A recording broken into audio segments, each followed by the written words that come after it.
Kermit's suicide. That was a message from our sponsors. This is a cube. Or is it a square? Neither. It was a matter of perspective, which leads us to our topic of discussion today: death.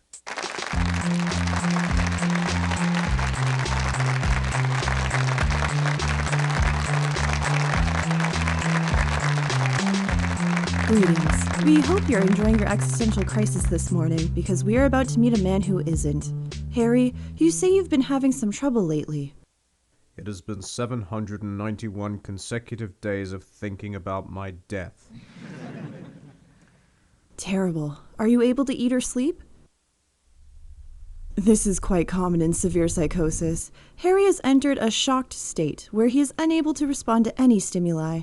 But don't let the cold stare fool you, he is still very much in pain. We are also joined by a local comedian, someone who has decided to dedicate their life into creating and giving. What would you say is your biggest fear?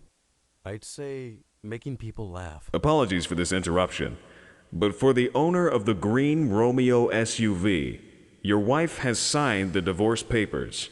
We're gonna have to ask you to leave. We have a unique treat for the audience and our viewers. Engineers have finally managed to create consciousness, and for the first time in history, we will boot up a robot capable of thought and independent action.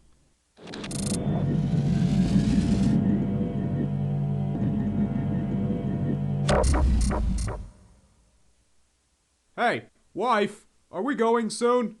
Honey, could you just wait in the car? I'm quite busy. Just think. Oh, the joy. Just think of saying no to her, right in her most vulnerable time, exposed to me in a way only a woman could to a man, and saying no. I want to be in that moment forever, watching her squirm, her eyebrows twitch in that unnatural way, watching her tiny muscles on her face make uncomfortable movements as she tries her best to put on that cold bitch expression on her face as she scrambles for a retort that saves her from the trouble of introspection. Okay, dear. Take your time. I wish things were like they used to be, back when I wasn't living, but just killing time until I got to see you again. Lastly, we have our guest talker, Professor Strauss. Today, just like the shows before this one, I bring a suggestion that might aid our friends in their troubles. Stop taking your issues to a public platform and solve them in a private, non-intrusive environment. And that's the end of our programming today. We will be back tomorrow at the same time. Just like the day before, tomorrow will be just the same. Just like every day. Just like every day.